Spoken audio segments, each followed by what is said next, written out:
Hi everyone, I want to show you what to do with my coffee and chocolate infused candle that I made with my wick candle maker, which is fantastic. I didn't think I liked it, but I've actually changed my mind because I've got some functions coming up, and one of the functions I've got is for a wedding, and it's two of my best friends that are getting married, and they are both into coffee, so they're both baristas, they've got a coffee shop, etc, etc.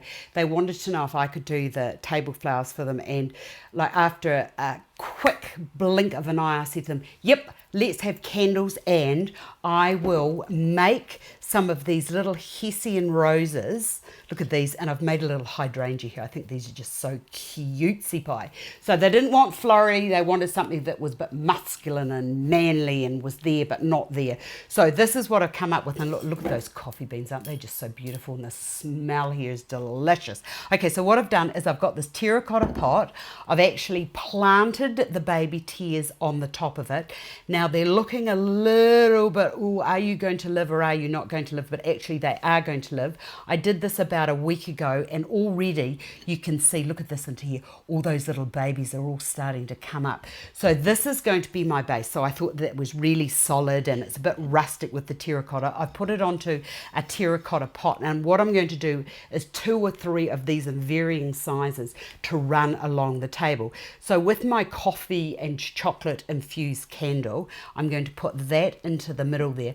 And when you're making your candle, you just have to be really careful when you're pouring the wax out of the little trap underneath here, that you get it nice and smooth, and please don't move it until the whole wax has set, otherwise you're going to have some issues. I've also done several colors here because I thought that would be, well, I just wanted to see what would happen, and the boys like it, so that suits me. So that's going to go into the middle there, and with these little roses I'm just going to just poke those in a random fashion down in amongst the soil here. I'll just cut this little bit here off.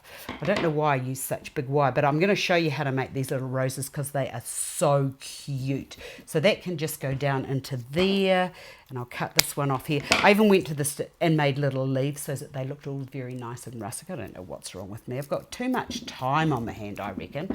And then with these here, oops, I'll just cut that bit there off too.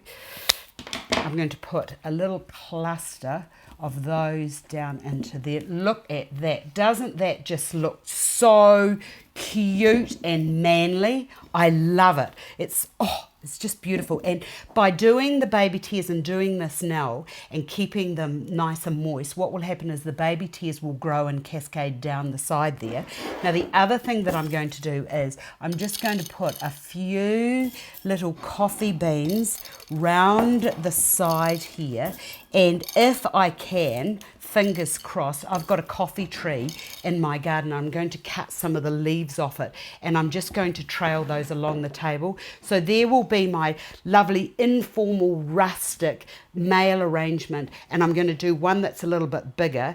And unfortunately with the machine I can't make big candles, but look, for now this will just do. Make sure that that's nice and flat. But isn't that just cute? I absolutely love it, and it's perfect for on wedding tables. Hope you've enjoyed this. I've enjoyed sharing it with you, and I do promise to show you how to make these roses in due course. Thanks for watching.